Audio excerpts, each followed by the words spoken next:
Oh, welcome to Review Rewind, the show where a couple of friends watch movies of old and aim to figure out if the reviewers were spot on or a little off. I'm Mike. And I'm Tristan. And this week, we're talking about Live, Die, Repeat, or more commonly known as Edge of Tomorrow. Did you know that that was the original title?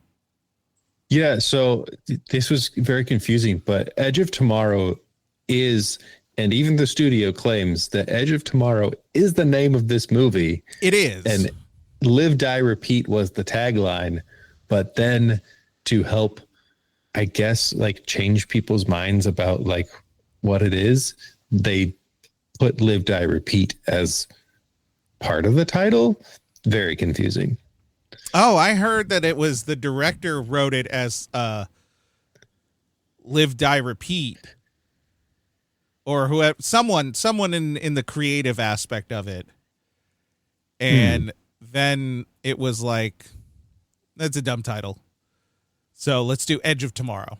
Even though Edge of Tomorrow, like, it paints the picture pretty well. Mm-hmm. Anywho, hey, what's your bright spot? Hey. I was thinking about this earlier, and I think just kind of in general, things have been stressful the last couple of months, and things are starting to look up. Work is going well. There's a lot of good stuff going on with home and family and everything. So I think my bright spot is just that the fact that things are feeling like they're going well right now, and I don't have as much stress as I had like a month ago. That's good. That's good. How about you? Something similar, I guess. I I think the world's getting worse. There's some horrible things happening right now. Mm-hmm. But I am getting through it maybe a little less anxious than I was prior. I have no reason to, but I don't have as much anxiety. And so your internal regulation has balanced out with all of that. I guess. Just so you know what? I'm as transparent as can be. I am neurodivergent in a lot of ways, and I mean, like, there are several things happening, and I get anxiety attacks, and my neurodivergent self just like barrels through the anxiety, but it's really exhausting. It took me a while to figure it out, because like I would have them, and then I would tell Krista, like, hey, man, you know, it's kind of hard, like my chest feels heavy. It's kind of hard to breathe. My heart feels like it can't figure itself out, you know, blah, blah, blah, blah, blah. Maybe I'm sick. I don't know. And she's like, oh, you're having an anxiety attack. And I was like, oh. But my anxiety attacks would last like hours. Oh, yeah. Or days. And for a while I had like an anxiety attack for like 2 weeks straight. Oof. And I was just really tired, and I was just like, and that has gone away. So that's good. That's good. But I am also well aware that, hell in a handbasket, you know? Yeah. Alrighty. Well, let's go ahead and talk about a movie that is probably more oddly pertinent than maybe it should have been. Yeah, I was like, huh. It's not the sci-fi part that's relevant. It's everything else. And it was like, oh, God. There were a couple moments where I was like, in 2014, this felt like fiction. Yeah. It doesn't feel like fiction anymore. So, directed by Doug Liman. I did not check what this guy has done. Oh, he's It's so funny. His IMDb photo looks like just like a normal white dude, and then you scroll down and you see him with like big hair, and you're like, "Oh, you're a goofy looking guy." Okay. Oh, he directed Swingers. Swingers. That is a true claim to fame. That was kind of in itself like a little big movie. In that. It was very small budget, but it was very successful. I'm sure we will put it on the list for 2026. Let's see what else he's directed. Swingers, Go, The Bourne Identity. Oh, okay. So that's his action claim to fame. Oh, yeah. Mr. and Mrs. Smith. Jumper. Oh, that would have been a big sci-fi one, too. And then Edge of Tomorrow was kind of the next big sci-fi one. Oh, and then he worked with Tom Cruise again on American Made. The Recruit. That's a TV show. What? That looks familiar. Kinda. I don't know. Oh yeah. I was trying to give it a chance, and then I was like, oh no, I got nothing. I think he also it's a did Netflix show. He did the Roadhouse remake with Jake Gyllenhaal. I was gonna say Jake Galifianakis, and I was like, that's not his name. Zach Galifianakis. That's it. Jake Gyllenhaal. Yeah, I think is how. I believe that is how he has pronounced it. All right. Produced by Erwin Stoff, Tom Lassally, Jason Hoffs, Gregory Jacobs, and Jeffrey Silver. Screenwriter, Christopher McQuarrie, which we've seen him before. We've seen a lot of his. So he wrote, his first big one was The Usual Suspects. And then he kind of had one or two others. And then he had Valkyrie, which is the one where it's about Nazi Germany. And Tom Cruise is speaking perfect American English. Mm-hmm. He wrote The Tourist as well. That was just big at the time. In 2010, there were no two actors bigger than Jack Sparrow and Tomb Raider. Angelina Jolie and Johnny Depp. Johnny Knoxville. Definitely not Johnny Knoxville. And then he did the screenplay for Jack Reacher, Edge of Tomorrow, and then where we kind of know him, he did the screenplay for Mission Impossible Rogue Nation, Fallout, Dead Reckoning Part 1, and I believe he did Final Reckoning, which I think we need to do like a special where we go watch it together. And then we just debrief, you know? Yeah. Sadly, he does have some farts in his thing. He did The Mummy. Yeah. The 2017 Mummy movie. That movie sucks. That is a bad movie, which I have to imagine he wrote it or helped write it. He co-wrote it. But there had to have been like a lot of studio, not interference, but there's a lot of things because they were trying to do something really wonky with it, and they just weren't going from the right direction. But that movie was bad.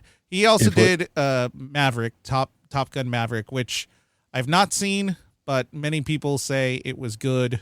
That one was good. I enjoyed it. The Mummy was the studio trying to create a whole cinematic universe from one movie, which is crazy that they did it the way they did it. Yeah, because they should have given. I know we watched Van Helsing and it was terrible. Mm-hmm. They should have done a Van Helsing movie. Mm-hmm. That would have been a better movie. That would have brought it together. A bunch of characters. I think they also have the rights. Like that would have still brought this like monsters universe together, but you had someone that was like within the universe already. The Tom Cruise character was a random dude. Like he didn't really like fit into it. Like Dr. Jekyll was the Nick Fury or something. Yeah, Russell Crowe. I know we're getting off topic, but I've said it once and I'll say it again. I have a weird hate relationship with Russell Crowe. I like the movies he's in. I don't like him. Mm-hmm. Actually, no. I don't think I've ever liked a movie he's in. Never? Particularly his roles. Interesting. Like he's the worst. We're watching one of his later. Yeah, we are, which I'm very curious about. He's the Les Mis was not the best movie. He was the worst part. Anyway, I just looked up the Mission Impossible, the next one, the run time. Is it 4 hours? It's 2 hours and 49 minutes. That's expected. It's a little bring expected. Your diaper. I might need it. All right. Also helping on this are the Butterworths. The Butterworth. Jez Butterworth and John Henry Butterworth. I have to see a picture. Where are they from? I don't know. But Jez has worked on, I mean, I'm assuming the two of them have worked together on a lot of these things. Edge of Tomorrow, Spectre. The James Bond. They actually have a pretty good resume. Ford versus Ferrari. Hey man, I gotta say, I love that movie. That one was good. I know Ford has a lot of issues, and if you look into the original Ford, you will find that he was a terrible person and a Nazi. But we try not to talk about that. Even though we should. Anyway. Flag Day. What the hell is that? Ford versus Ferrari was one that, like, I had my my watch on that does my heart rate, and I looked back at my thing, and my heart rate peaked while in the climax of that movie. Like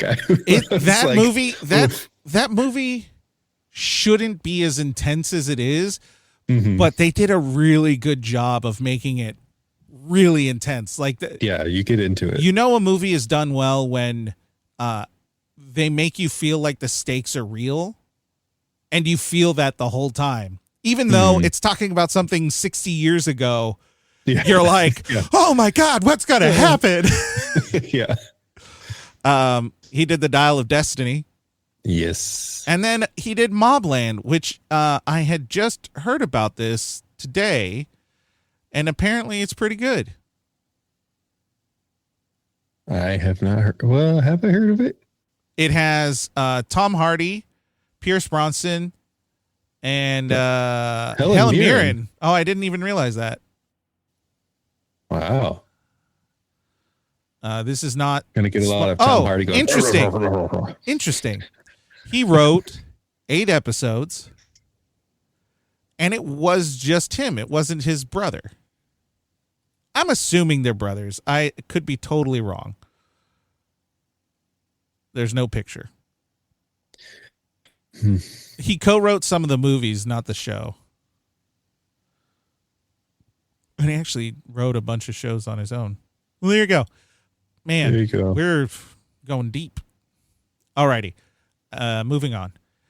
It is distributed by Warner Brothers production company, 3 Arts. Yeah, we're talking about this other movie. Yeah, 3 Arts Entertainment.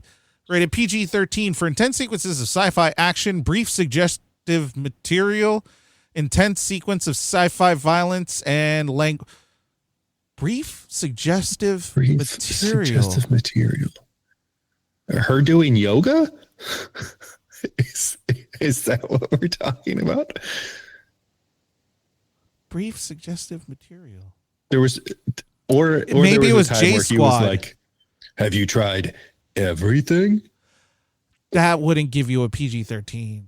No, I don't know what else. I think it's just J Squad, because there's a lot of offensive like. Yeah, the one guy goes balls fully out. nude under his thing. Well, not fully. He had underwear on. Yeah, which led to a good joke. And you go on the field, balls out, literally. Mm-hmm. Original language, English. Release date, June 6th, 2014. So we are looking at 11 years. Original bus. Hey, while you're trying to recover from that, this was released on the anniversary of World War II when they stormed the beaches of Normandy. So there's kind of a... That was a really long way to say D-Day. Yeah. But it's specifically, there's a lot of reflection. What's the word I'm trying to think of here? Parallels? Parallels to this movie and that happening. Yeah, absolutely. Moving right along. All right, that was a moment in time. Budget, $178 million. Gross U.S. and Canada, $100 million. Opening weekend, $28 million, and then worldwide, $377 million. So this movie did not do well when it came out. No, did it do good in streaming? I think it really did well internationally. Probably really well in China if we were to look at those numbers, because isn't that part of the worldwide? That'd be part of the worldwide, yeah. So, but I also think it's a movie that I was curious about this. I didn't actually look up the trailer for it, but I'm curious if it was not well received from the trailer perspective because people weren't really sure what it was. Because opening week for a Tom Cruise movie being that low is, I mean, it's still pretty high, but comparatively, like, it's kind of low, and was seen as something that I was reading was saying that was kind of seen as like a failure for an opening weekend. And so that's why there was some like title changing, and they changed out the posters to have the Live, Die, Repeat be bigger. Because the previous posters had Edge of Tomorrow as a larger text on there, but then they like tried to remarket it. Which is crazy, because I think Edge of Tomorrow is a great title. Like, it makes sense. It makes so much sense. Mm-hmm. It's a good title. Yeah, animals. It must have just been marketed weird. It must have. Is this the original trailer? This is the original trailer. And here we go. And since it's a trailer, I'm pretty sure there's no they don't do copyright stuff for trailers. Maybe, I don't know. What I am about to tell you sounds crazy. But you have to listen to me. Your very lives depend on it. This is not the end.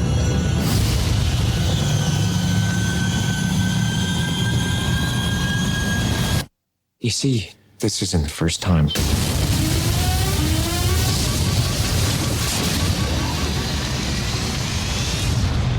Now, we've had this conversation. What day is it? Judgment Day. You just came in with the fresh recruits.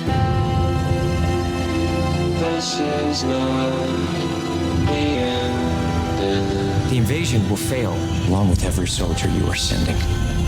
We lose everything. Come find me when you wake up.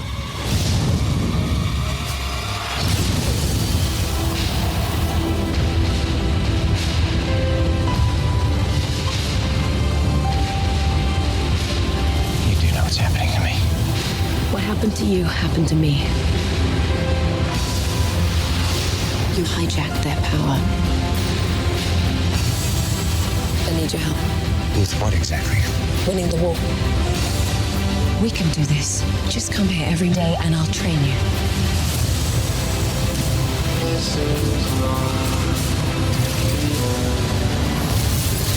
No matter what I do, it's as far as you go. Why does it matter what happens to me?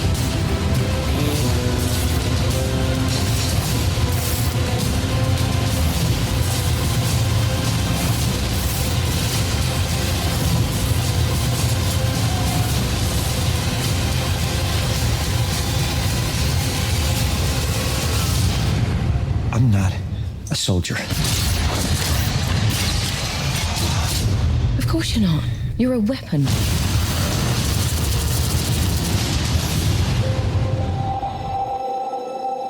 Edge of Tomorrow. Interesting. That's a pretty good trailer. It's pretty good. I'm not gonna lie. It's a pretty good trailer.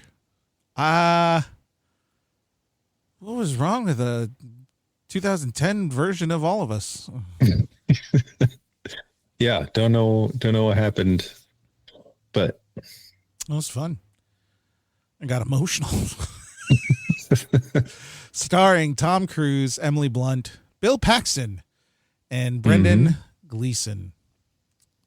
Bill Paxton, R.I.P. Oh, the general. Sorry, Brendan Gleeson. I was trying to figure out. Yes. The very stubborn general. Speaking of mother.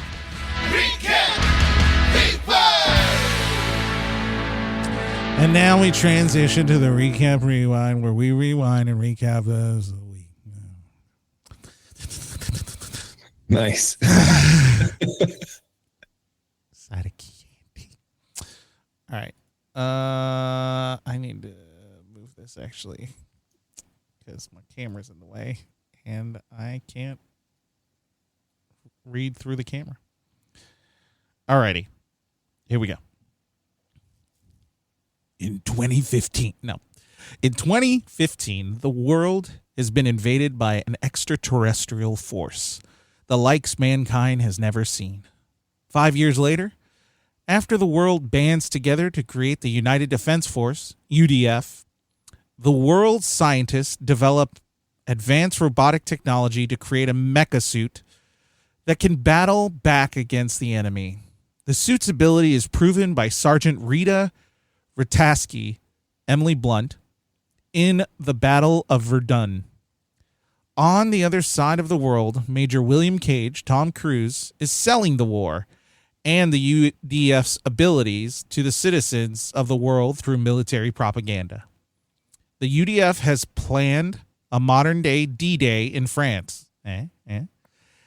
General Brigham, Brendan Gleeson, who is leading the offensive, brings Major Cage to document the attack and hopes to convince the world they're doing the right thing.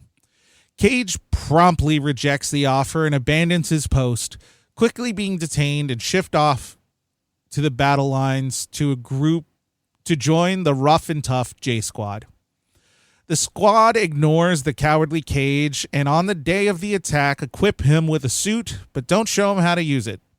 On the battlefield, Cage witnesses the horrors of war, space war, and sees J Squad and the entire UDF forces obliterated. After seeing there's an R right there. It's Vrataski, but they didn't really say the R, did they? It's like Vitaski? Vitraski. I think they did like Vitraski. Vitraski? I don't know. Yeah. After seeing Vitraski killed by the aliens, he is attacked by a different kind of alien. It is bigger, and rather than the common orange bioluminescence, it is blue. Cage is able to avoid the creature for a moment, but is eventually overwhelmed, and while the creature is on him, he sets off an explosive which kills them both. We see the blood of the creature mix with the remains of Cage, and then Cage awakens back at the point he was dropped off at the base before meeting J Squad.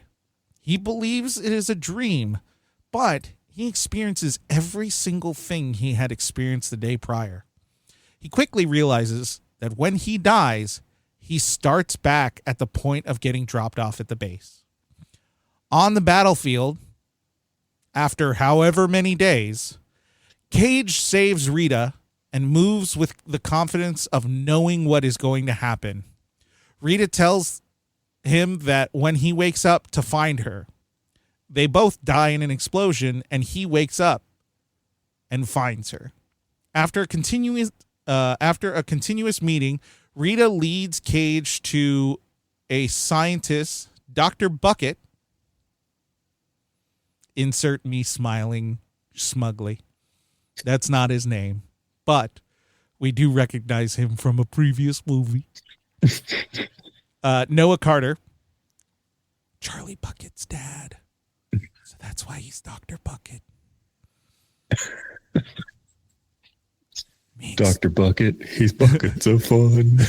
Dr. Bucket. Oh, God.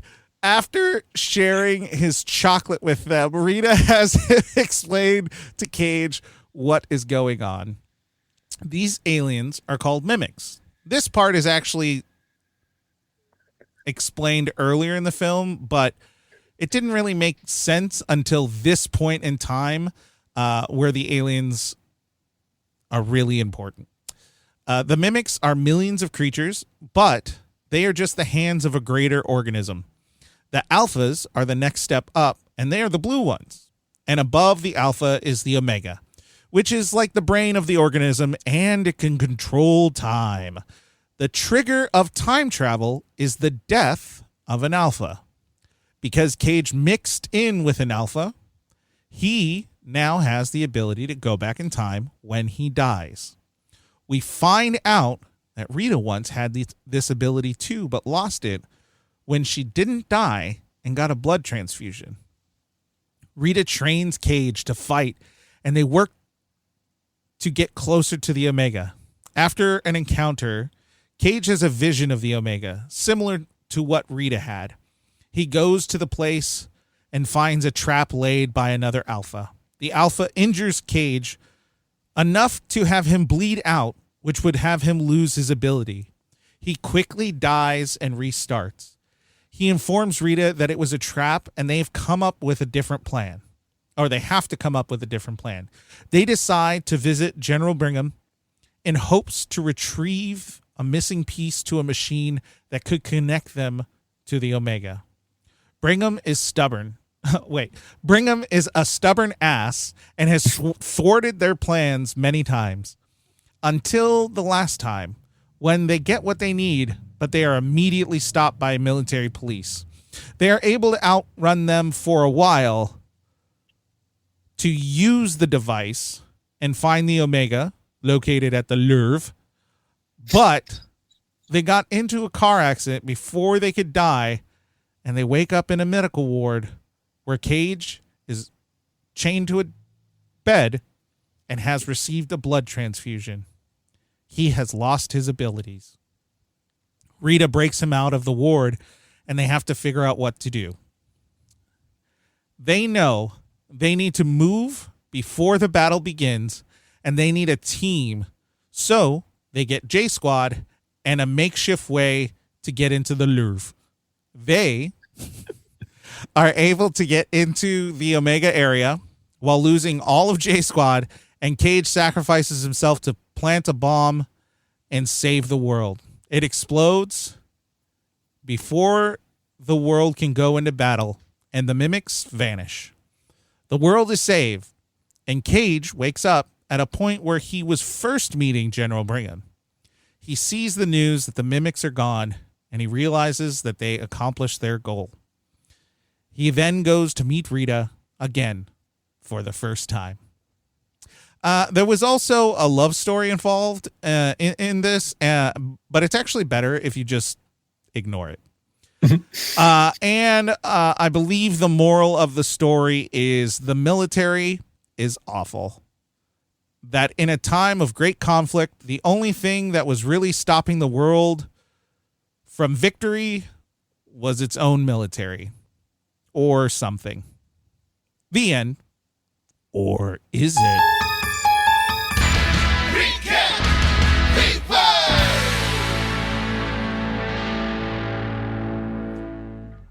Yeah.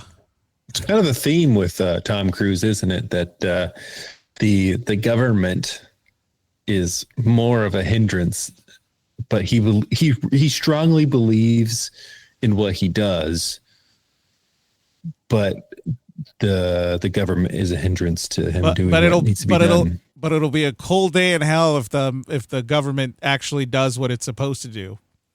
That's what I'm getting from it.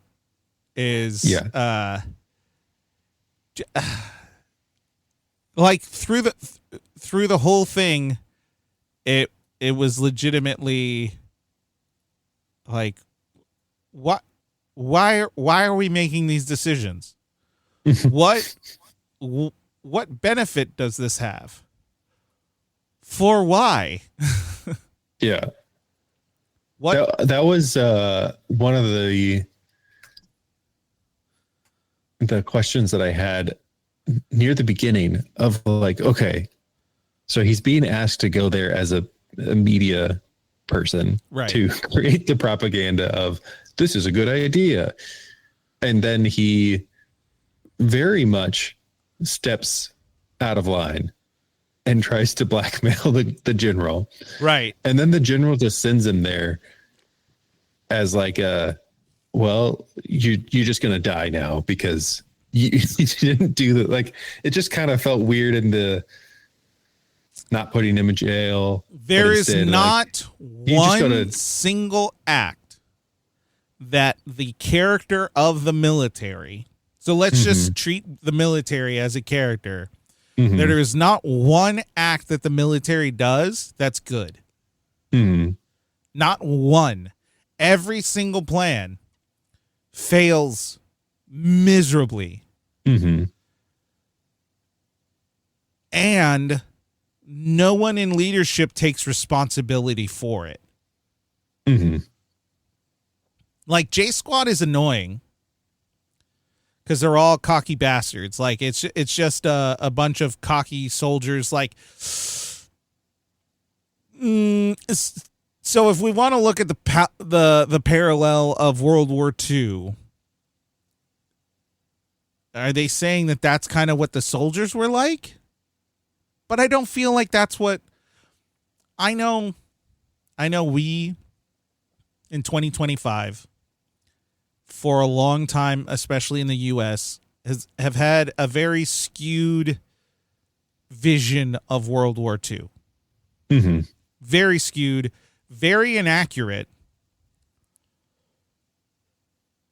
But I also don't believe that like every squad in the military was just like a bunch of douchebags. Yeah. You know what I mean? And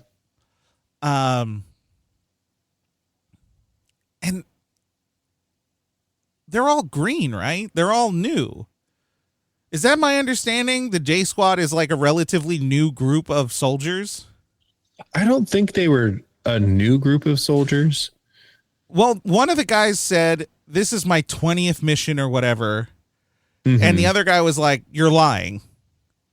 Yeah. And I think he was. In fact lying. Yeah. But like, it was hard to tell if that was speaking for that all of them have not been on that many, or if it was he's so young, there's no way that he was on has 20. been on that many missions. Yeah, but it they did seem pretty green though. Like, or some of them did. There's a few of them that seemed like they had been around for a bit, but then a lot of them were just kind of like pretty young guys. Right, which like he was a major and he had his major uniform. And one of them in particular was taken aback by it. Which makes me think it was, you know, you majors would never be here. Because I think a major is a rank above. It's an officer, and they were they're not officers. Right. But Bill Paxton's character was. He's a sergeant, which is not an officer. Right. Okay. He was also just. I know it has the parallel of D-Day, but this had a lot of what's the movie? Full Metal Jacket. Yeah. Where like that military bravado, a lot of the like, I don't know, a lot of that like the violence will set you free kind of thing. Yeah. Yeah. Very interesting. Anyway, what did you think of it overall? I enjoyed it. I for some reason this movie sits in the back of my head of it's not a very good movie. It's one of the throwaway Tom Cruise movies, but it's actually pretty good. Like, yeah, it's enjoyable. I think it's well made. I think the story really, like, from beginning to end, there's not a lot of spots that take you out of what's happening. Right. So I think it was much more enjoyable than what my brain allows me to remember from it. And I think is because this came out during a period of time where there was just maybe too many Tom Cruise movies coming out. So they all just started blending together. Yeah. Which, yeah, because this, not oddly enough, that's not the right word I want. I think, interestingly, I think it was weird because I don't think of him as, let me see. So let's start in the 2010s. How about that? Yeah, I was just looking at Night and Day is he's like a secret agent. Romantic action comedy. Because Cameron Diaz is in it. Mm-hmm. I don't think that justifies that, but then Mission Impossible Ghost Protocol, Rock of Ages, Jack Reacher, and then Oblivion, and then Edge of Tomorrow. And this was the year before. I don't know. I don't really particularly think of him as like a sci-fi movie guy. And I guess he had like 2 sci-fi movies in a row. Yeah. And maybe that's where it was kind of weird. Like, he does sci-fi. He definitely does sci-fi. But I don't feel like he does that much, I guess you could say. Mm-hmm. Yeah, he's normally... Because before that, it was Valkyrie, Tropic Thunder, Lions and Lamb, Mission Impossible 3, War of the Worlds, science fiction, Collateral, The Last Samurai, Austin Powers, Minority Report, science fiction, Vanilla Sky. Is Vanilla Sky? What is? I know it's drama, but I don't. Sci-fi. Okay. Yeah. I only know a couple things from Vanilla Sky. Yeah, I just looking at his list. He's basically been in a movie almost every year since. Yeah, when you said that, like 99.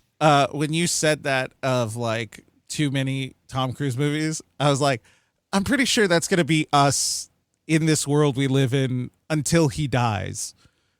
Yeah, The only reason it was slowed down was because of the pandemic. It was pandemic and then the writer's strike. Yeah. Like those two things. All right. So from 2018, because around then was the writer's strike and the pandemic, 2017, 2016, 2015, 2014, 2013, 2012, 2011, 2010, 2008. There were 2 in 2008, so maybe that covers 2009. 2007, 6, 5, 4, 3, 2, 2, 1, 0, 99, 99, 96. Oh, no 97, no 98. But yeah, it basically. But he he's does been in have a couple movie. times where he was in a couple movies a year, so that kind of like cover. Dang, I didn't realize he was that prolific. And I guess we've just gotten used to him.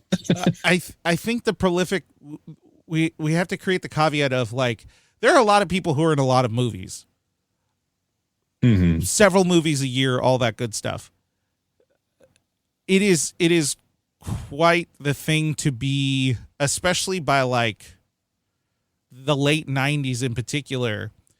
He was the star, the executive producer, and had a hand in the production company. So like for him to have that much going on with that many hats on is pretty impressive. Anyway. Yeah. I mean, interesting. I guess I take back my statement of having Tom Cruise overload, because he's just like, he has been consistently in the theaters. Yeah. At least once every year, where there's other actors who more recently are like in 4 movies a year. Right. So I don't know. I just, for some reason, this movie sits in the back of my mind as one that is mediocre, but upon rewatching, it's actually pretty good. There is definitely a memory of overdone or something to that nature. I agree with you. I understand where you're coming from, and I agree with you. I had that same thought. Or similar thought. Now thinking back on it, I think, you know what? I think I may have known it was good, but there's also something where I'm like, I don't want to watch it. But I don't know what that is.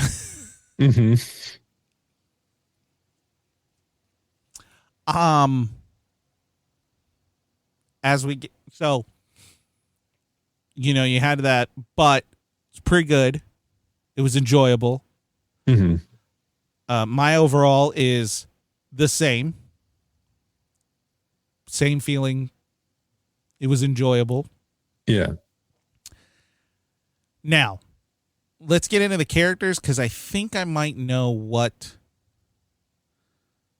is the thing that makes me go like, I don't know if I want to. So Tom Cruise is Cage. Tom Cruise, begrudgingly, to me, to admit this, not him in his ability, like he's not begrudging his ability. He's a pretty good actor. I feel like some people say, you know, when they think of Tom Cruise, that he just plays Tom Cruise. This was a very different character than Ethan Hunt. Yeah. This is a very different character than his other characters. Because he comes in as this kind of incompetent, like he's good at doing media, but he's not an action guy. And he's a crappy human. Yeah. Because nowhere in the grand scheme of things until the end of the movie does he ever accept his role in the gravity of saving the world.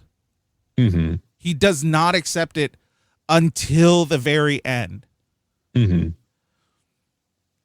Now, Tom Cruise, we can say, good actor. William Cage, Billy Cage, Johnny Cage, flawless victory. He is a bad character. And I think that's why I don't like, I know it's a good movie. And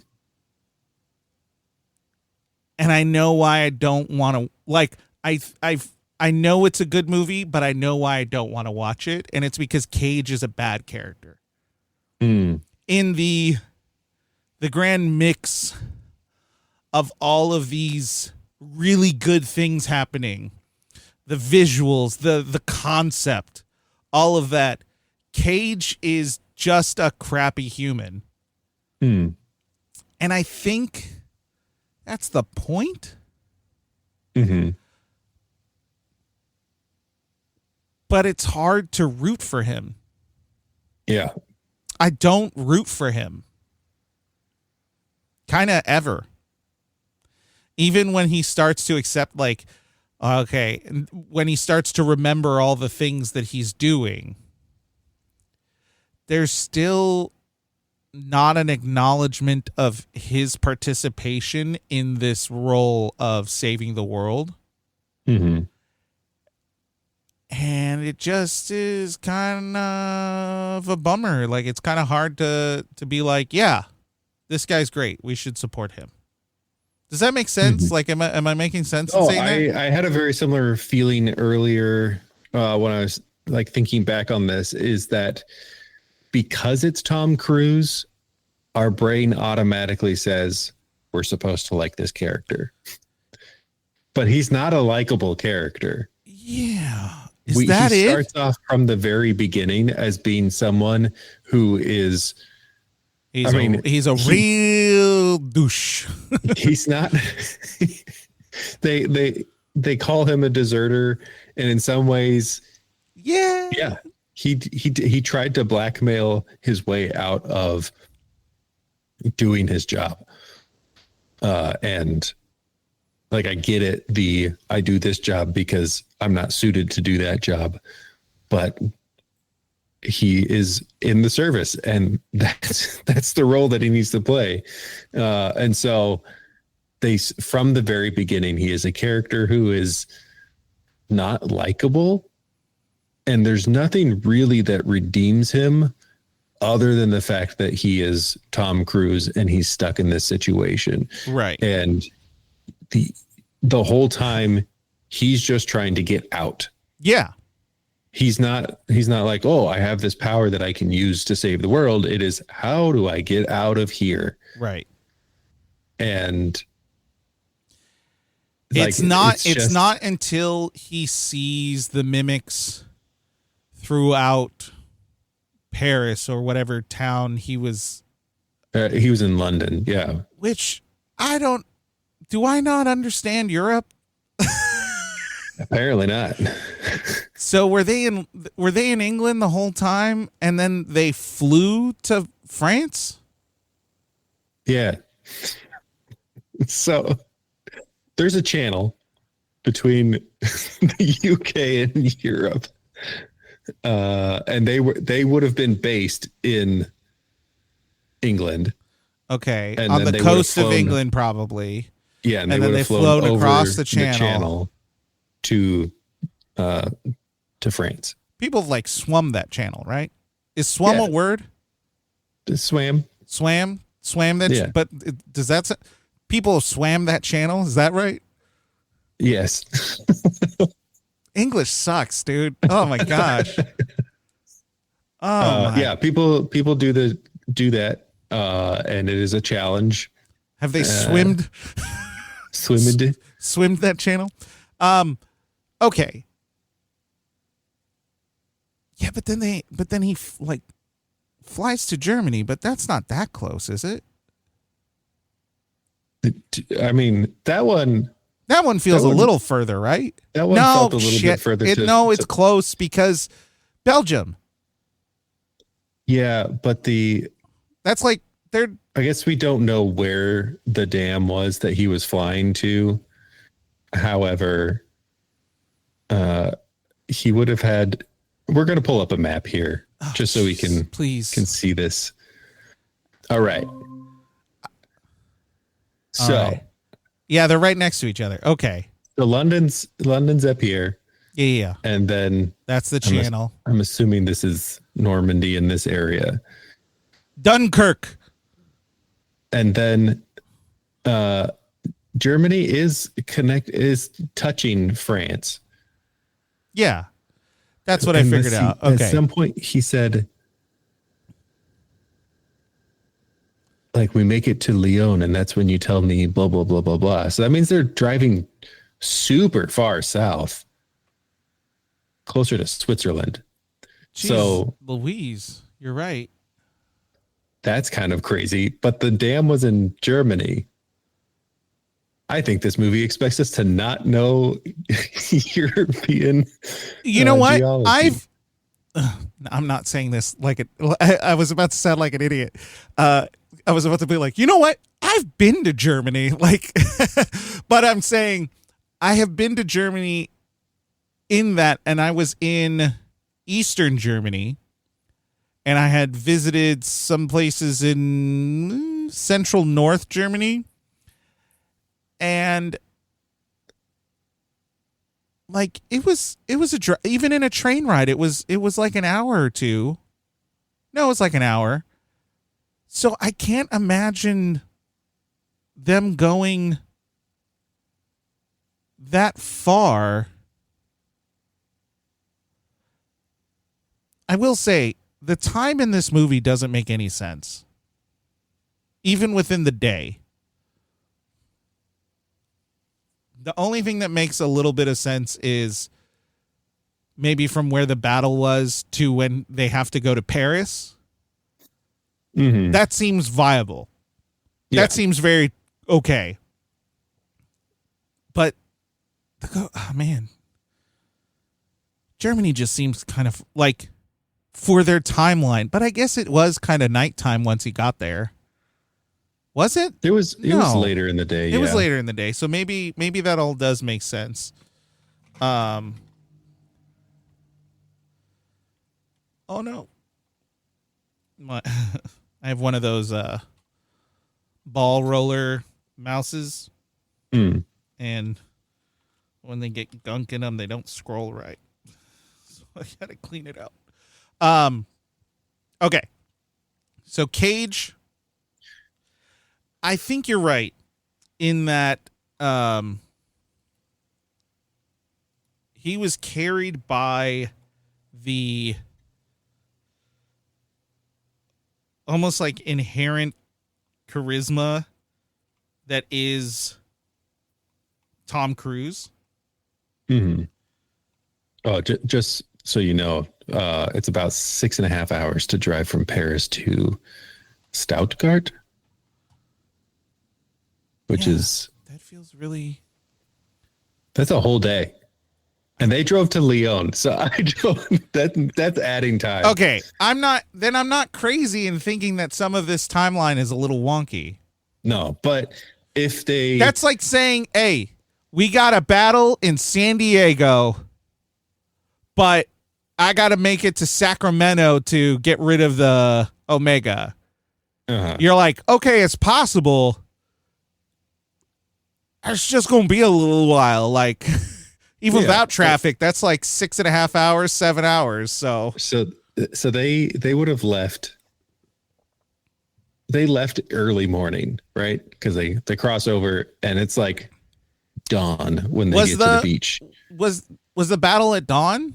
Yeah, because at the end of the movie, when they're like, we got to go to Paris, and they're like, well, we got to figure it out in 3 hours because that's when the attack starts. Okay, maybe it makes more sense than my brain is giving it. Because even if they got a car going, we're really spending a lot of time on the amount of time. But yeah, I mean, it would have taken them all day. It's just because we're American. We don't understand Europe. Yeah. You can go through 3 countries in 8 hours? What? That's crazy. I can't even get through my state in 3 hours. Well, I can go latitude, not longitude. But anyway. So landing back on Cage. We have a character who doesn't really have any like fully redeemable qualities other than he is thrusted into the savior position and just does not want it. And then, which, like, I guess there's some, like, okay, I guess I can understand that. But there's a lot of not with he's willing to sacrifice the entire planet for whatever relationship he has built with Rita.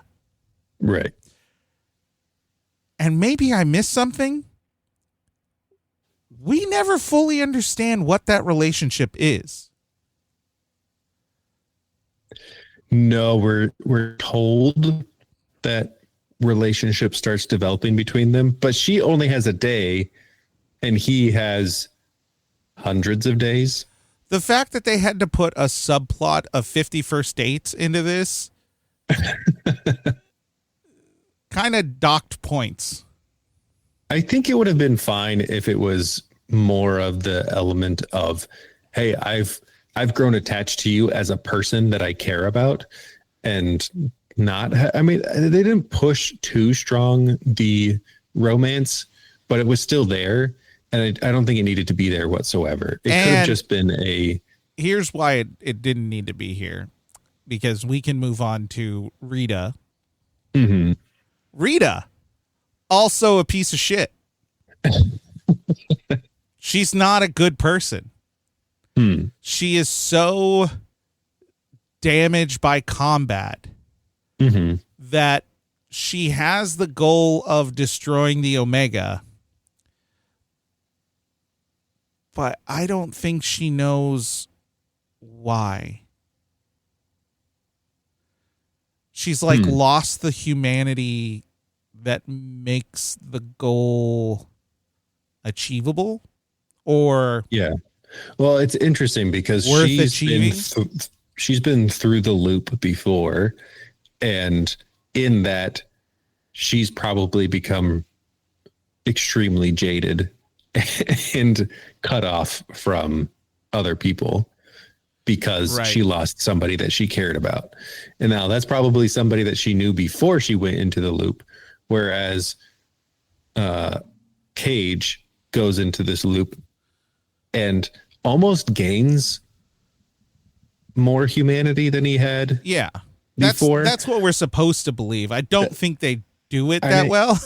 Yeah. And like, we can't help but take a moment to acknowledge that this is basically a Groundhog's Day movie. And in Groundhog's Day, it's been a while since I've seen it, he becomes a good person at the end. Bill Murray's character, he's a piece of trash at the beginning, and then he becomes a better person by the end. Yeah, sort of. Yeah. So this is where these movies are difficult. Yeah. Because the answer is ultimately no. Right. He just learned no how to Cage, do the right thing. And no to Bill Murray. Not the actual Bill Murray, but debatable. I've heard some things. Seems like piece of crap too. Anyway, because both movies infer almost an infinite amount of time has passed. So these guys could have gone through a serial killer phase, yeah, a Hitler phase. They could have allowed their deepest, darkest shadows to come out. I know with the Groundhog Day one, there is some inference that he was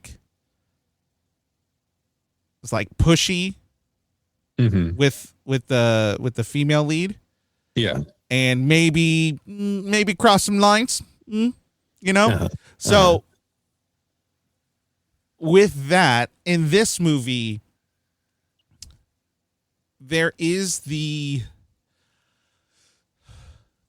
trauma of dying so much. That trauma is real because he remembers it all. Right. So that trauma is real. But we also have no idea what he has done. But also, we have to stack it all on, oh, look, people can change only when they've lived 40 lifetimes. Yeah.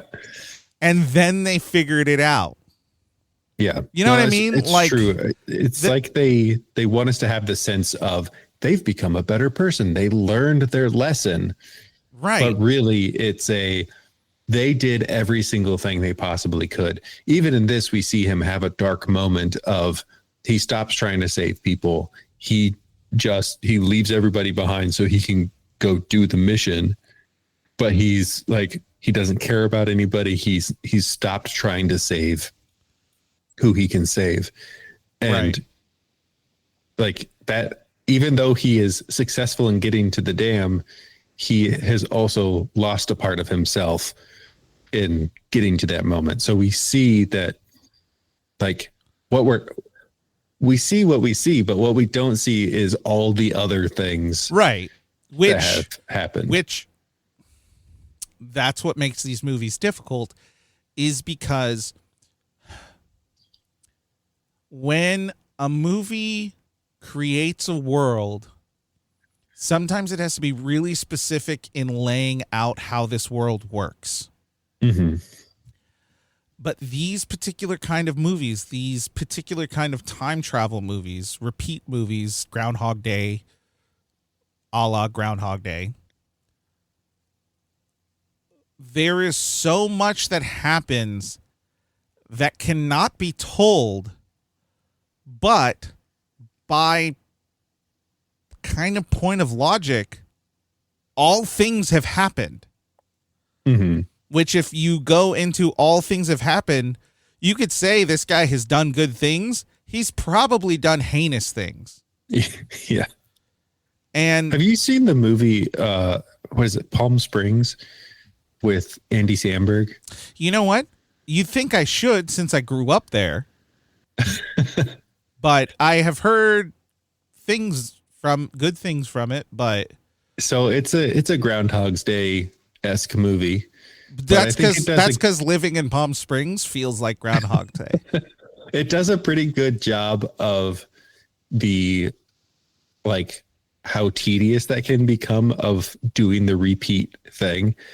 And it's been a while since I watched it, but I don't think they really get to a point of like, he's a better person. It's just eventually he learns like, okay, I can't just keep doing this. But I think it does a better job of focusing on he has just kind of lost it because he's been stuck in this loop for so long. So he just does whatever he wants. And in one loop, he'll do a horrible thing. In another loop, he just sits in a pool all day. And so it's just kind of this interesting thing that I think does a better job of showing that being stuck in a loop is actually doesn't make you a better person in the end. Right. It probably makes you a worse person because you've done everything and you remember everything that you've done. Right. Which you can try to like convince yourself that those things didn't occur, but they're always going to be attached in your memory in some way, shape, or form, your subconscious. Mm-hmm. There may even come a time where it's a blur of what did happen and what didn't happen. Mm-hmm.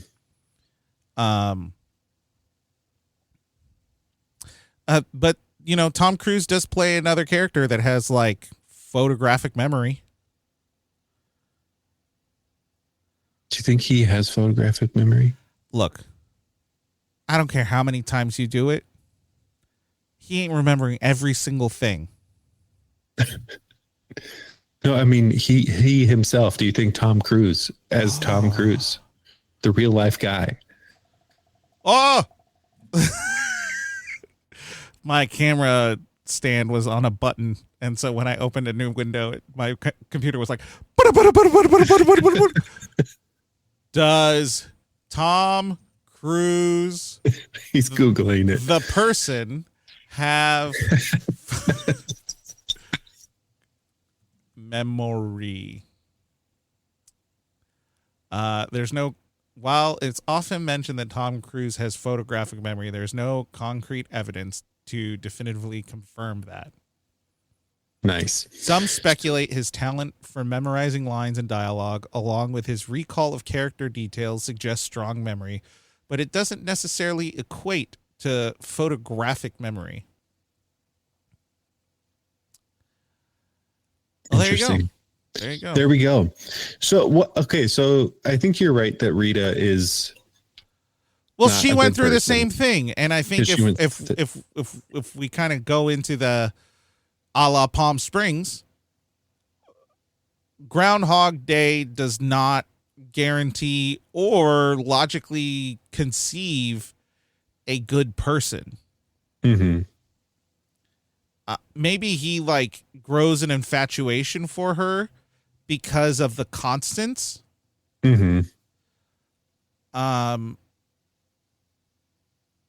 And because maybe she's the only one who understands his position. Yeah. He's spent 500 Days of Summer with her. Yeah. Is that another Groundhog movie? No, that's just why were there 500 days? Why would I was just trying to That's a year and a half. Another reference of a movie. Is he saying that there's a year and a half in summer? That would be a long summer. It's a whole thing. The character's name was Summer. Anyway, we don't have to get into it. People are a piece of trash in that movie too. That title makes more sense now. I've never seen that movie. Is that Joseph Gordon-Levitt and Joseph Gordon-Levitt? Yeah, and Zooey Deschanel. Yes, Deschanel. Deschanel. Deschanel in your eye like a big pizza pie. That's Joseph Gordon-Levitt. Cage has spent hundreds of days getting to know her. Yeah. So there is just kind of that like, but hey, you're the one person. Does he? Because like they have the scene in the car where he's like, you've told me your middle name, but he's just lying. He's just trying to get her to talk to him. And it's not until she dies that she goes, my middle name is Rose. And then. Well, not everything was a lie. Some of the things that he said were true. Like he said the name of the guy that she used to be in love with. And so he was probably just trying to pull more information from her or something. Rita Rose? Or she did tell him that was her middle name, even though it wasn't her middle name. Who knows? But even if that section, they hadn't lived hundreds of days over and over, he's done the training with her. He's done the trying to get off the beach. So there is just a consistent relationship between them many times proximity. over. He's infatuated by proximity. Like it's, you know, he's putting this other person's life in his hands every attempt and failing over and over and over and over and over and over and over until infinity. Until the very end, you know. I can't remember. Does she die first before the Omega thing? Yeah, the Alpha kills her, and then he dives into the water. But what I do appreciate about her is that she is, because Tom Cruise's character is not a character who is already very competent. Like he has to learn how to become a competent soldier. She is the person that he relies on. Yeah. Which I think is very good. Yeah. She's a strong, in other cases. She's a strong militant character. And I don't think she loses that. Sometimes characters like that will be like that. They're introduced as this strong character, and then they fall in love and become just like, oh, I get what you're saying. Yeah. Wait, where for her, she is that character throughout the entire movie. And she keeps him focused. Like, her goal is to keep him focused, and that's exactly what she does. She keeps him focused to the goal at hand, to the mission at hand. And the mission is more important to her than it is to him. Yeah. So there is good things about her in putting the story together, but also not the most likable character. You could be good at your job. She's great at her job. Let's put it like that. She's great at her job. She's a great alpha soldier. Awesome. Kind of a piece of crap human. All right. Billy Paxton, Master Sergeant Farrell.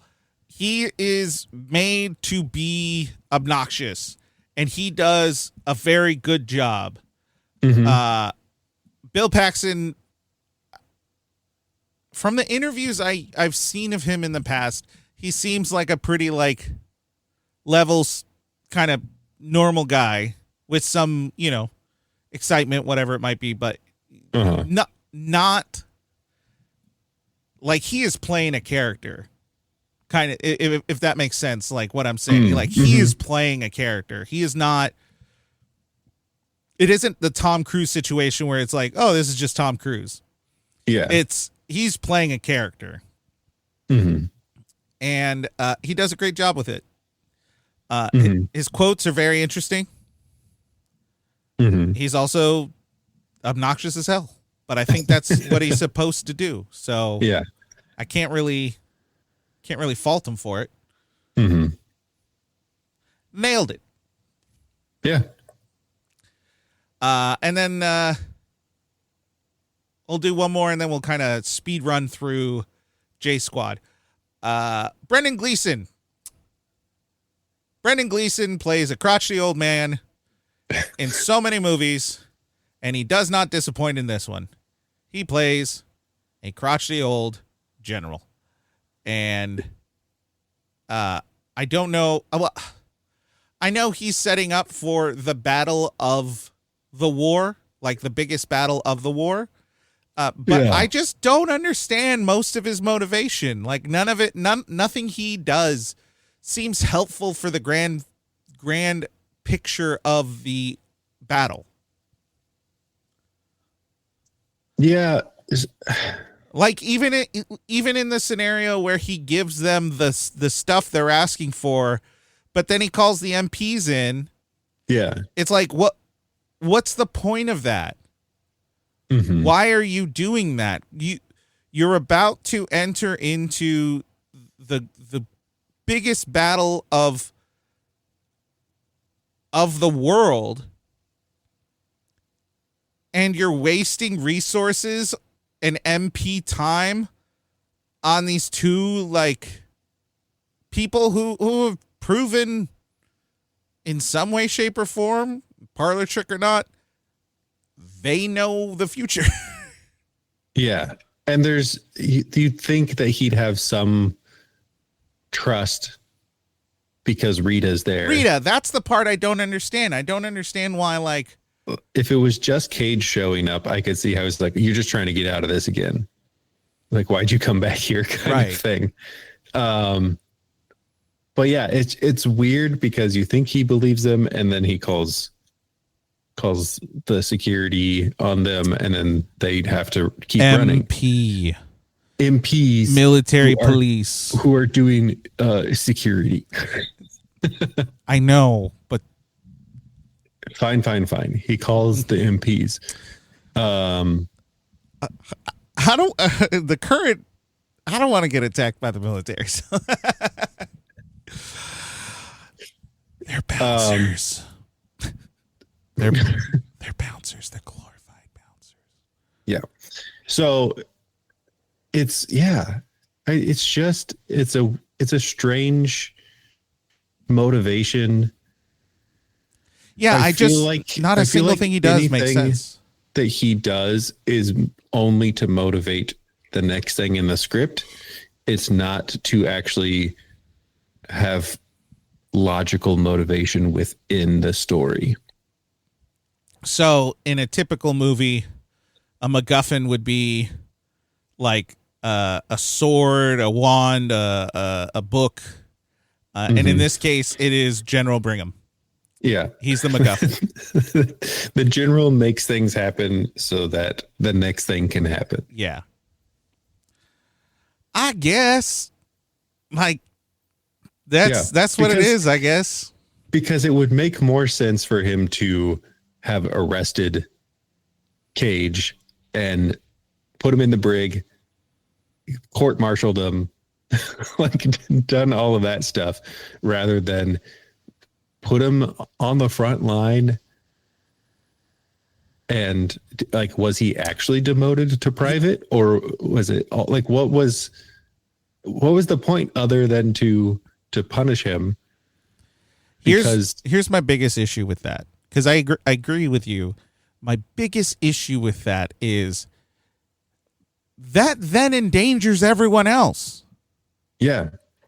He is putting a quantifiable endangerment into the biggest battle of the world. Yeah. Maybe J Squad is a bunch of dodo heads, whatever it might be. What if they're the squad that breaks the line and gets in? You have guaranteed almost guaranteed their failure by having someone who is just, you would have had as much luck putting the suit on a dog. It would have almost made more sense if they sent him and he still had to do the media coverage, but now he wasn't the person in charge. There you go. Like they got if they somebody made him else the in camera charge. guy. He now has to, yeah, he's the camera guy. And then he's still freaking out because he's on the front line and he can still die. He can still grab the bomb and blah, blah, blah, blah, blah.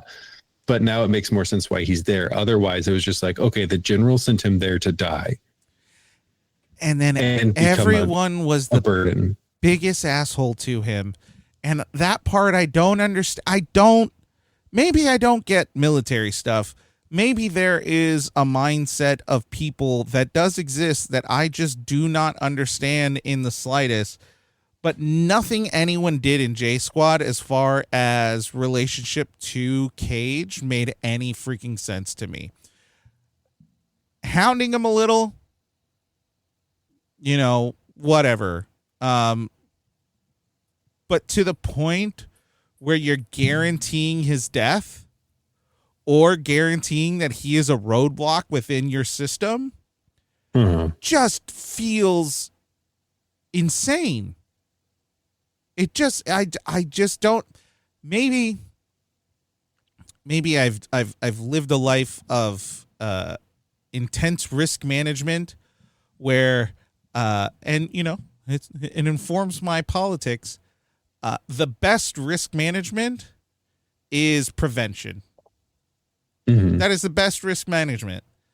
And so if you can build a system in place for this guy where we can prevent anything extra from happening. So put his stuff on, show him where the safety is, make sure he knows what he's doing. Yeah, he's still a risk, but he's less of a risk. You're preventing a lot of stuff from happening. Everything they did was almost guaranteeing that something would happen. Yeah, the fact that they wouldn't tell him how to do anything. They wouldn't even tell him where the safety was. What? They didn't tell him where the safety was. That's the thing. Yeah. I can't get over that. That's insane. Insane that you thinking of actual D-Day and you are hitting the beach and there is bomb and gunfire coming at you. And you got some putz behind you who doesn't know where the safety is. I can't fathom that being a good idea. And maybe there's a story of that, a real story that happened during World War II. I don't know. But it just, for me, that took me out of it a little, because I was like, no way these people are this heinous or this stupid. Yeah, and it's kind of weird that it's Griff that's helping him out, right? Yes. On the second day, when he goes through, Griff seems to care about him a little bit more. Yeah. But like, why? He asks him, do you know where the safety is? And he's like, I don't know. But for some reason, the way that he was acting made Griff softer to him. Right. And so it's just interesting to see that, like, for some reason, Griff's character changes interactions with him every time he goes back through that.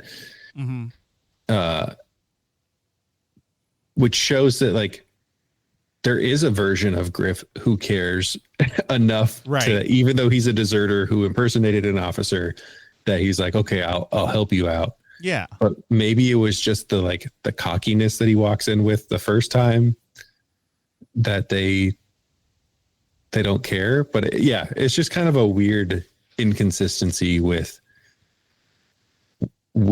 how Griff interacts with him, but then also, like, why would they put themselves in that position? Right. Alrighty. So we got Skinner.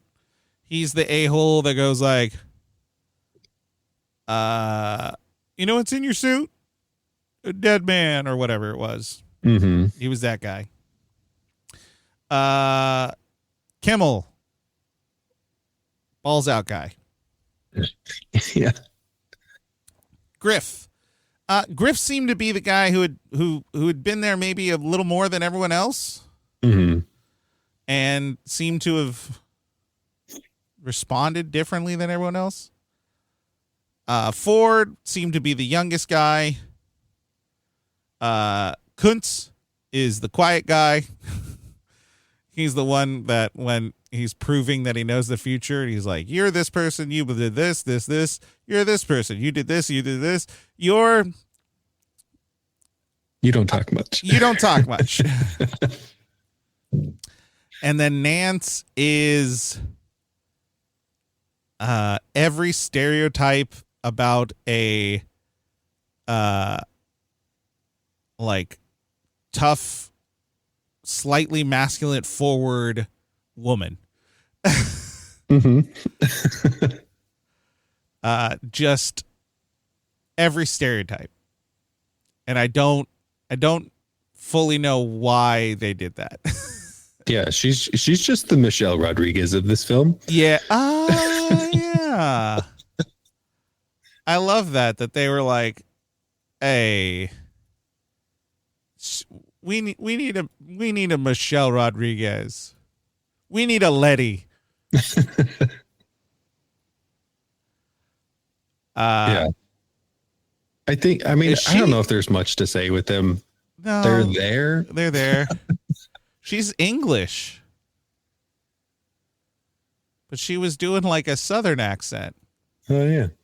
Look at that. Look at that. What a weird choice. Oh. Ah. She looks familiar when she's not. She was in a movie with Tom Hardy. She was in Peaky Blinders. Also with Tom Hardy.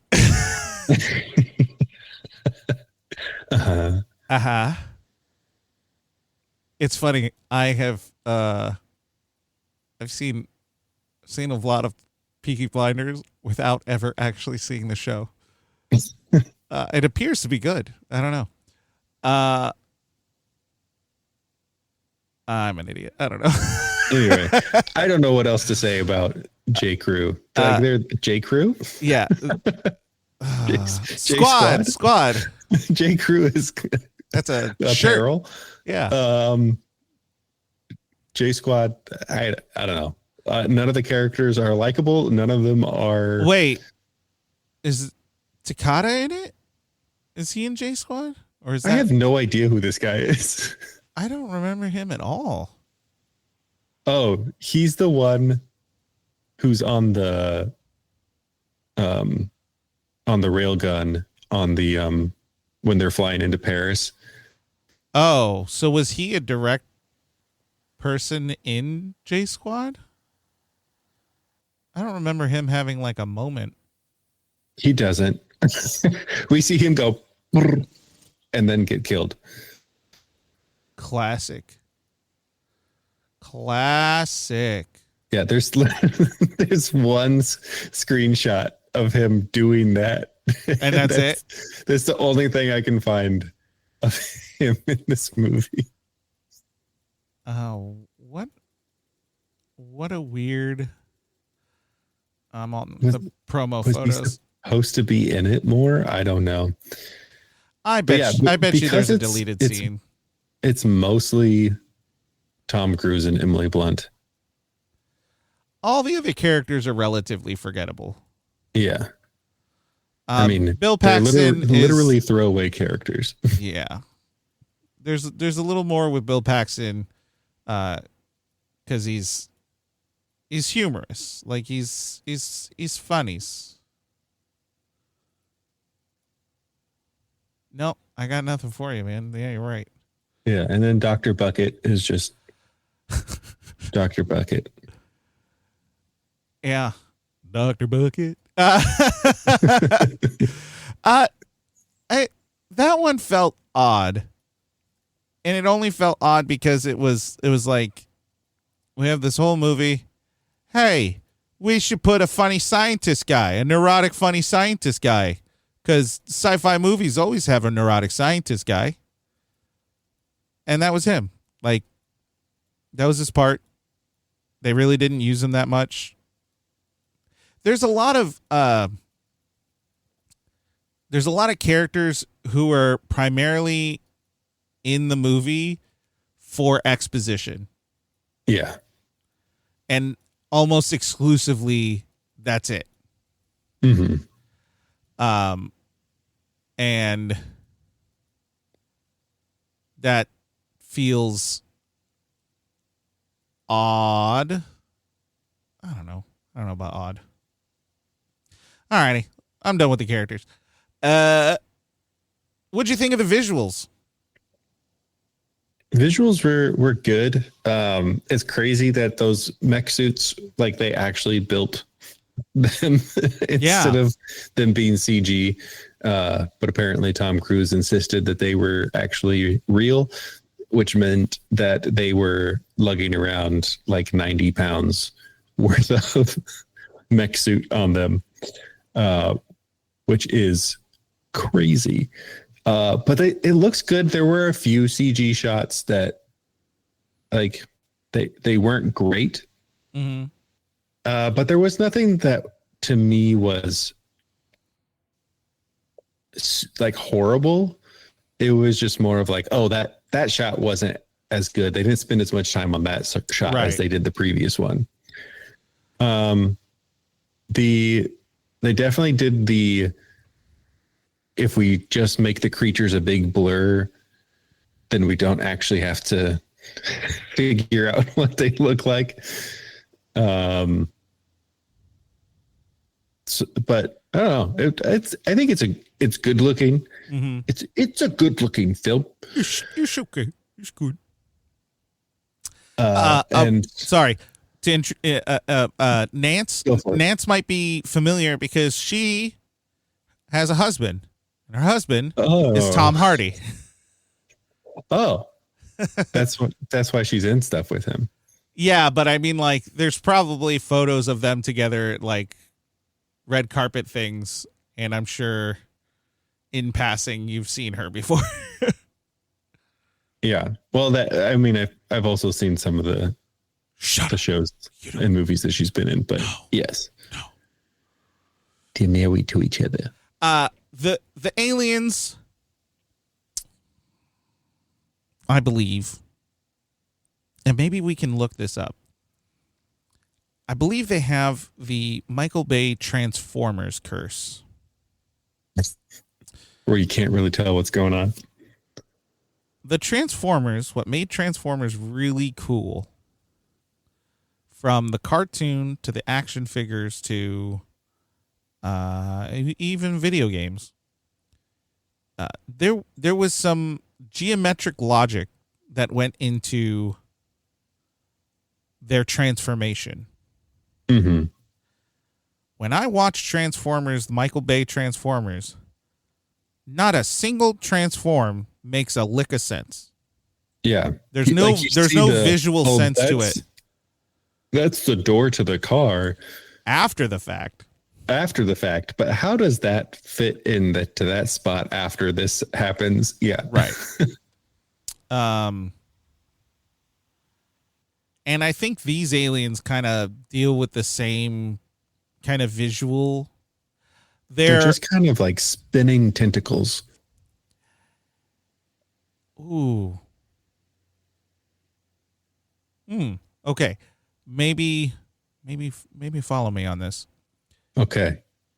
Butternut. I am blanking on what I want to say. Okay. What's a synonym for like exhausting?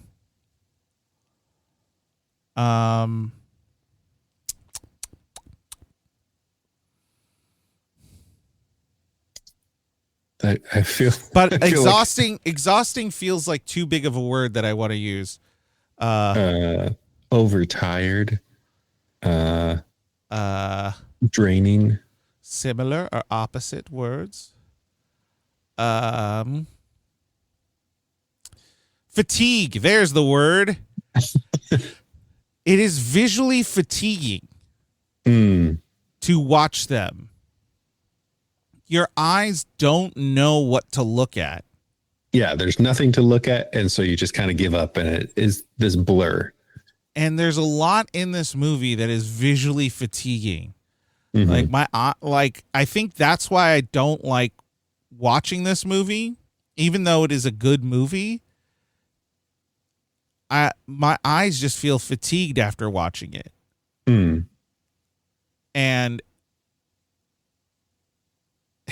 it sucks because there's a lot of good in the movie too.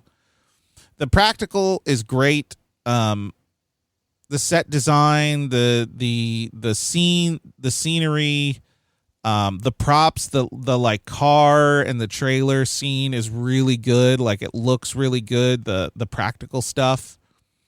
It is just shadowed literally and metaphorically by the CGI of the creature at times, to where, you know, your focus is so trying to lock into what the hell am I looking at, that it just kind of, I don't know. It's just kind of hard to watch. Yeah, it's hard to like pay attention to what they're actually fighting. Yeah, they're running around. There's a lot of explosions, which makes the action sequences kind of difficult. And there's tons of movies that did a really good job of putting in, fake CGI creatures into really good action sequences. Maybe they were just overambitious with the design of the characters of the creatures themselves, because I saw a mold concept art of the creature, and that looks really good, and I'm kind of I'm not disappointed per se, but I almost think there could have been a much greater impact if the creatures had looked more like the model, because the model it's still kind of on point, but the tentacles aren't so great. Like even looking at the Omega one, oh, that's the concept art for the Omega. I think I'll share my screen so you can see it. And I think actually the concept art maybe kind of tells what I'm talking about a little bit as far as the fatigue, because if you're looking at that, like you can tell his character is drawn. So this is the scene. The concept is when he's actually in the fluid or the water, Under the Louvre. Under the roof, and you can see the Omega, which just looks like 1,000 octopus, like also on fire. Yeah, I think the final version of the Omega is probably the easiest thing to look at. Yeah, I like the little I don't know, hologram thing that Dr. Bucket shows them. I like that. That was visually really cool. But the actual monsters, where's the god dang? Yeah, it's hard to tell if they were trying to do the typical monster thing of it's scarier if we don't actually see it. Right. But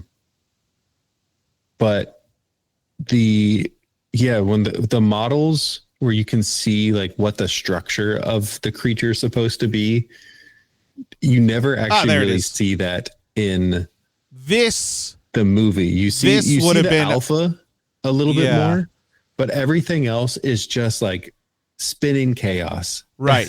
This would have been a much more I don't want to say pleasing, but a much more easier thing to focus on.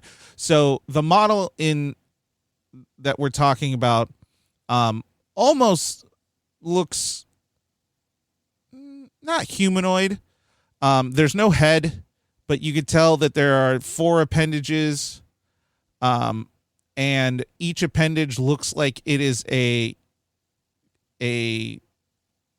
wrapping of tentacles, kind of like a vine. Yeah, with like a thicker trunk through the middle. And then it has two tentacles that are kind of in the middle that are going out as, secondary weapons kind of thing.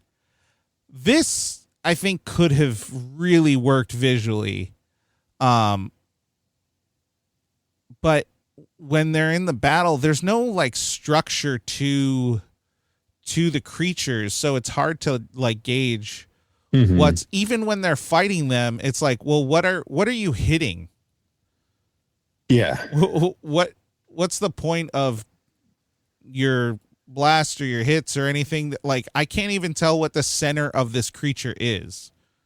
You know what I just realized? Sorry, I found this other concept art that shows the regular aliens, not the alphas, but the lower ones.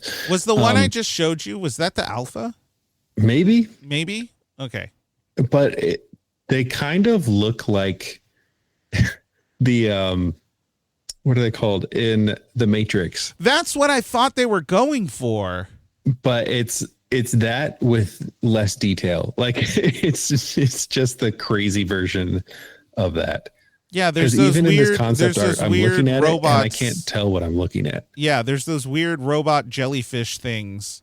I mean, they look like octopus. Like it had a head and then like tentacles. If they had gone with that, this is such an overbearing critique. If we could have found a center within the creature, I think we would have been better off. But it seemed like every creature had a little difference in what they were going for. What did the movie use to explain why they call them mimics? They don't mimic humans. I don't know why they're called mimics. Yeah, I'm not sure. I don't either. So like when they're saying that they knew that they were called, they gave them the name mimics. I was like, why? What attribute do they have that is mimicking in any way, shape, or form? Maybe they mimic each other. I don't know, but it's just like a flock of mimics. A mod of mimics. They possess the ability to quickly mimic human military behaviors. Which feels like a pretty weak reason to call them mimics. When the hell did they do that? I don't know. That was never shown in the movie. There was never a point where you see a mimic like like giving orders, and then a bunch of other mimics just go and like pretend to shoot and stuff or shoot anything. They look like most of their attacks were like close combat and chaotic. Yeah. No, there was some plan. The best scenes with the mimics were when the mimics were in the sand and doing the ambush. Oh yeah. That looked great. That was fantastic. But then once they were out and they were doing all their stuff, it was just like, what am I looking at? What are we doing here? Alrighty. Music.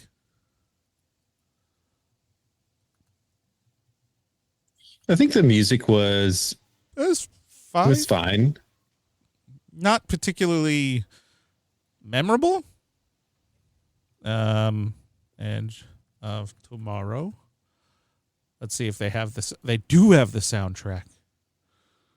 Stoff Beck. What'd you call me? Christoph Beck has been the composer for things such as Frozen, Ant-Man, The Muppets. Like the Jason Segel one? Yeah. Oh God, I love the music for that. All right, here's the main title. Well, I'll let this play.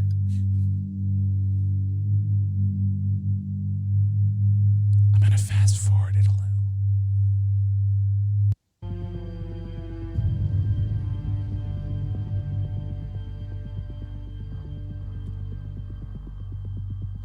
I don't know, maybe just very generic action movie music. Is that what I'm It's action military. Let's see. This is the D-Day music.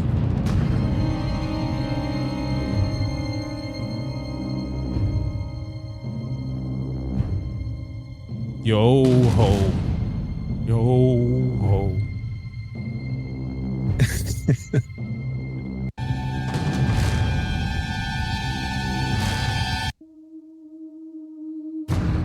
Yeah, a lot of synthesizer and a lot of drums and stuff. Like it worked for it, but it's one of those that like the music wasn't leading the movie. Yeah, it was in any way, it shape, was or form. there to amplify the emotion of what was happening, but it wasn't adding anything spectacular to what we were seeing. Right.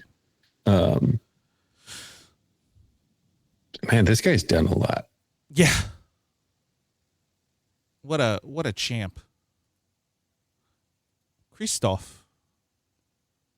We should watch the Muppets.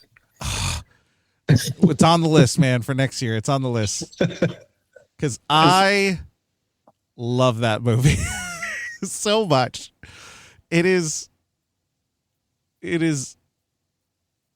arguably one of the best movies. Period. The music's so good. Man, he really did. He did like 3 to 8 movies a year. That's a lot, man. That's a lot. I don't know if there was many quotes that are worth. Here's what I was going to say about that. I was going to say this movie's kind of quotable. Wait. No, it's not. And it's not quotable simply because the quotes that you remember are not actually very quotable. It's just you hear them so many times throughout the movie that they become quotable because they're repeated so many times.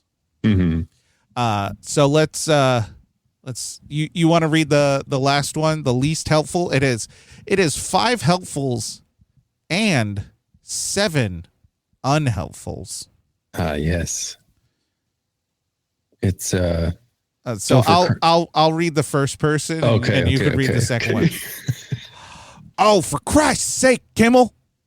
I gotta be free, man. That's so Kimmel. did he take his pants off before he puts on the suit? Oh, he is just in his underwear as he's putting the suit on. Got it. Fully. I think a good little chuckle that you'll get from it is, are you an American? No, sir. I'm from Kentucky. Yeah. Master Sergeant Farrell had not so much quotable lines, but like lines that were clearly supposed to be like one-liners. Mm-hmm. Because he's in there a lot, and he has his little monologues. Oh yeah, Cage. What day is it, Master Sergeant Farrell? For you, Judgment Day. It's like one-liner. Wow. Or his other one. Battle is the great redeemer. It is the fiery crucible in which true heroes are forged. The one place where all men truly share the same rank, regardless of what kind of parasitic scum they were going in. It's like, you've watched military movies. It really feels like when you're playing a video game and this movie's a video game. Wow. And Farrell is the sergeant who's like telling you stuff that you're not really paying attention to as you're learning how to control your that's character. Great. That's really good. Cage and Rita are going through a movie, and everyone else is a cutscene from a video game. Mm-hmm. None of it really makes any sense. You don't really pay very much attention to it. Mm-hmm. And for the most part, they're all dead characters. Mm-hmm. Oh my gosh, that is so good. That is exactly what it is. Everyone else except for Rita and Cage, even the doctor. The doctor is giving you a cutscene synopsis of the exposition of the damn game. Oh my gosh. You made it to the next save where it goes to a cutscene, and he says, "Oh, you made it. Here's what you need to know." Yeah. Oh my, that's so good. That's great. Oh, I forgot to mention.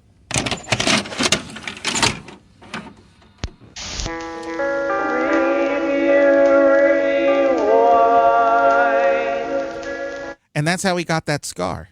Oh. Yeah. It's crazy. And now we transition into the review rewind, where we read a positive review and a negative review, and we see where we fall. So Metacritic had this one set at 71%. I did not, again, sometimes I forget to do this. 2014. I'm just checking because we are past what would have been the 10-year anniversary. So that it would have been, we passed a time where people would have marked it to like check it out again. Mm-hmm.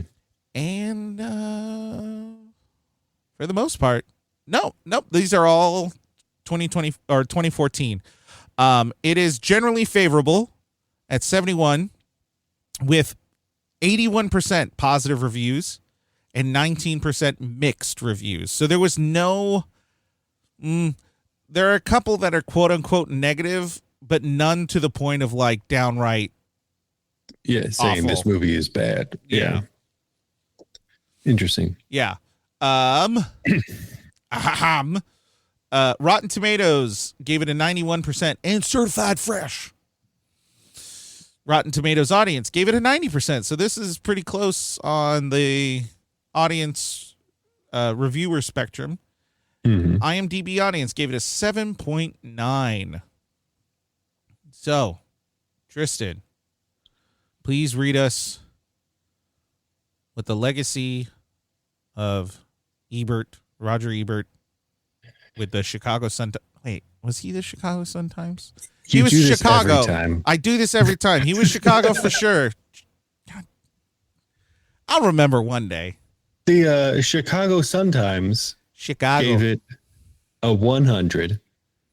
Edge of Tomorrow is the ultimate metaphor about Tom Cruise's career. Oh, fuck you. You can't kill this guy. He'll just keep coming. And he remains arguably the biggest movie star in the world for a reason. He brings it. Oh, fuck you. Oh, my gosh. That's Is this a review about Tom Cruise? I or don't about this know. movie? That sucks. That's terrible. Hold on. We've never done this before, but that is such. Oh, okay. So this They was gave by it 100. I don't remember if I said that or not. Yeah, you did, and they deleted it. They deleted it? It's page not found. Richard Roper. Oh my gosh. Why would they delete it? I don't know. Maybe if I just search it. Richard Roper, Edge of Tomorrow. Oh, he had like a little video. Let's hear what this guy's got to say. I'm very curious about this. We're traveling in new grounds right now. I'm very curious about this. All right. To save the world. It's my review of Edge of Tomorrow right now. Whoa, that's sweet music. Somewhere, some way, somebody somehow is going to review Edge of Tomorrow without mentioning Groundhog Day. Tomorrow. But it ain't going to be me. That's the most obvious Which you influence just at did. work here, but I also saw glimmers of Source Code, The Butterfly Effect, Total Recall, Starship Just Troopers, and even referenced Back it. to the Future. That said, Edge of Tomorrow has its own merits. It's Tomorrow. an ingenious, wicked smart, thrilling sci-fi adventure. This is one of my favorite movies of the year so far. I'm going to tell you a story. At first, That background it's gonna music's sound ridiculous, crazy. but the longer I talk, We have to find the keys. the more rational it's going to appear. Once again, the future ain't looking good for mankind. The united forces of the world's armies are no match for the horde of mimics that are storming through every continent. It's like Tom Cruise It's is like half against Coldplay type, at least for a while. His major Bill Cage and, is a PR executive selling messages and avoiding Linkin combat. Park. But when Brendan Gleeson's General Brigham wants to embed Cage on the front line Oh, he's and giving a Cage synopsis refuses, Cage is go to arrested, the right end. with the obligatory scenes where the two main characters fix each other's wounds and get to know each other during quiet time. Cruise gives one of the better performances of his career. Bill Paxton is a hoot as the cheerfully maniacal Master Sergeant. Brendan Gleeson, perfect as that general. Now, some of the stuff about the alpha mimic and the big cheese super duper mimic stretches even the bounds of sci-fi hocus pocus. And as is the case with any movie where the clock is reset, occasionally you'll find yourself saying, well, why doesn't he just do this? Or why won't they do that? But this is a smart screenplay with more answers than plot holes. Edge of Tomorrow. Okay, I had enough. Okay. One, no, not the best. Even at 2014, not the best performance of his career. For goodness sakes, he was in Tropic Thunder before this.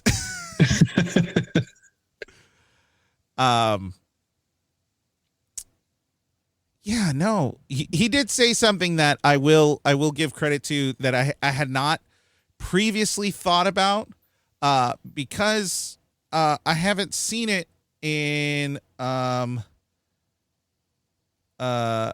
haven't seen it in a really long time, and maybe we should put it on the list because it is a bit of satire. Starship Troopers. Oh, yeah. This does have a big Starship Trooper vibe to it. Mhm. A lot of the things we were saying about how the military doesn't make sense and the different things there, if you put it in the lens of Starship Troopers, then it's like, oh, that makes perfect sense. Yeah. But it's interesting because it's Starship Troopers without the satire. Yeah, that's what makes it rough. Mm-hmm. That's what makes it hard. Alrighty. The Guardian gave it a 40. It is basically, oh jeez. It is basically deadly serious, and after some moderate knockabout fun, settles into something pretty dull. Where's the edge? Tomorrow. That's the setup. Still funny. Still funny. You got me. That was good. Got him. I wouldn't go. It's not deadly serious because every time that Tom Cruise died, like half of the time, it made me giggle a little bit. There are because his little I don't know why it makes me laugh. That and his process through responding to it. There's a lot of humor built into it. Mm-hmm. I think they did good that or to bad. make it, that's what it is. Yeah, I think they did that because otherwise it'd be like super depressing to have this guy dying all the time. You kind of have to make it a comedy. Mm-hmm. Palm Springs is a comedy. Groundhog Day. Is there another movie? What was the other movie you said? Palm Springs was the other one that I had mentioned. I thought you mentioned another one. Did I mention another one? No. I said a la Groundhog Day, a la Palm Springs. I don't recall another one. I don't know if there's another Groundhog Day-esque movie. There is. And there's actually I'm some sure good there ones. is. Yeah. We got Palm Springs. We got Source Code. We Source have Code, Run that's Lola right. Run. Oh, really? Oh, okay. I didn't. I know Have you about that seen movie. that one? I know about it. I've never seen it. I watched it for a film class. That might be an interesting one for us to watch because it's intrigued. It's interesting. Yeah, I think we have to. I think we have to add Palm Springs and Groundhog Day to next year, just to see how people like wrestle with this, because it has so many implications, and if it's done wrong, it takes away from the film. You know what I mean? This list, sorry, I did a Google of Groundhog Day style movies, and at the very end of the list, Doctor Strange. That doesn't count because at the very end, he does the repeat. Oh, Dormammu. Right, but that's also like a moment. Yeah, in time, like it's really like it's like a minute loop. Yeah. Anyway, so Tristan, hi. What do you give it?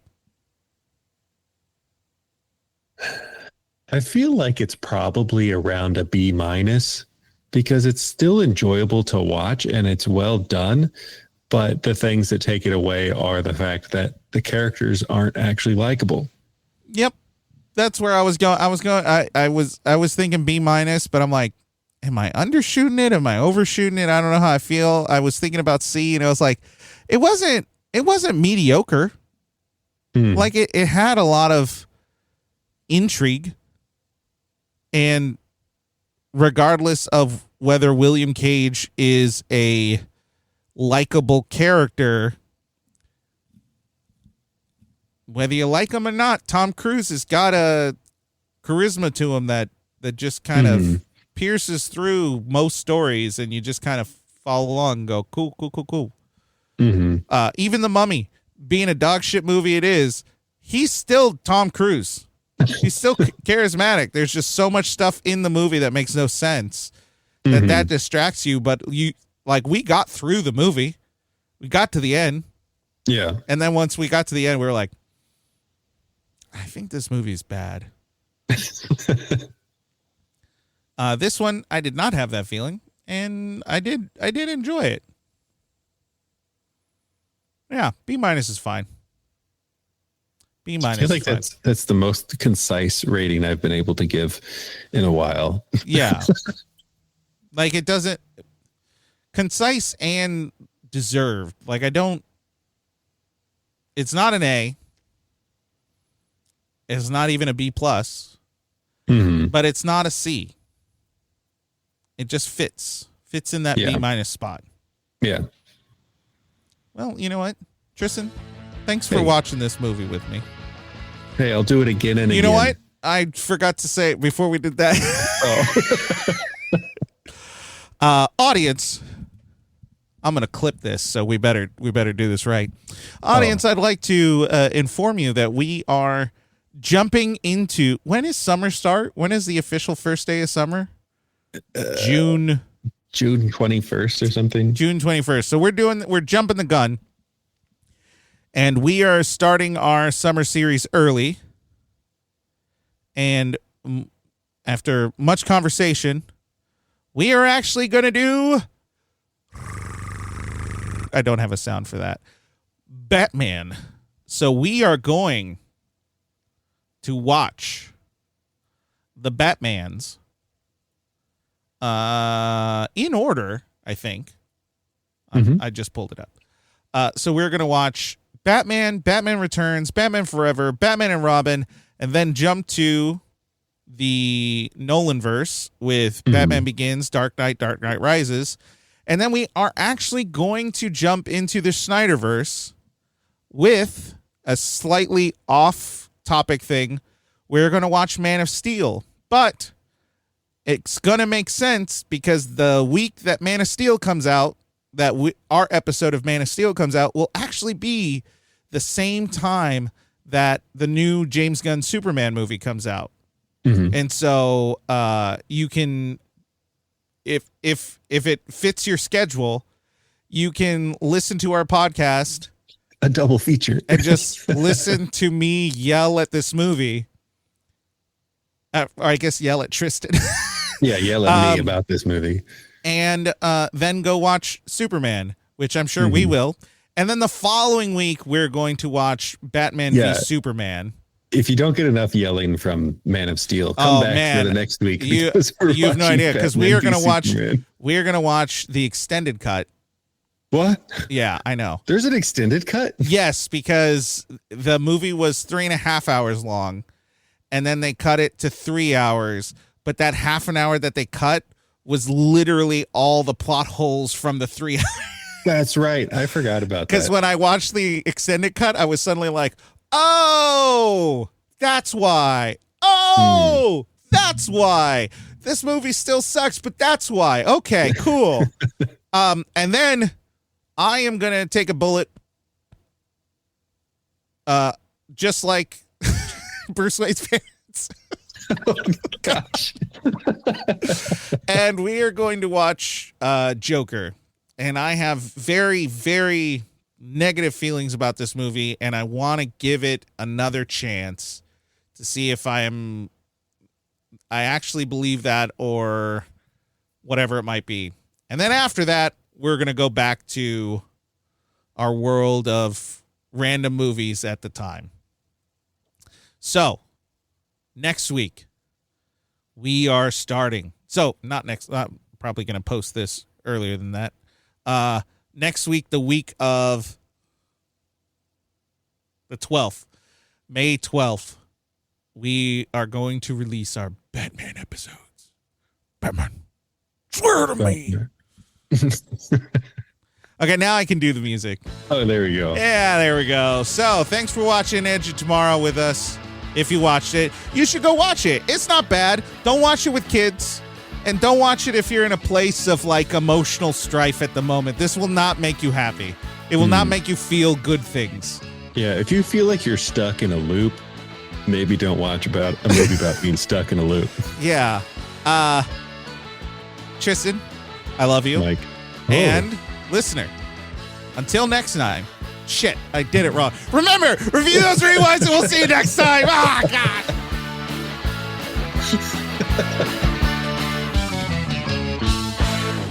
I can't start with until next. That's right.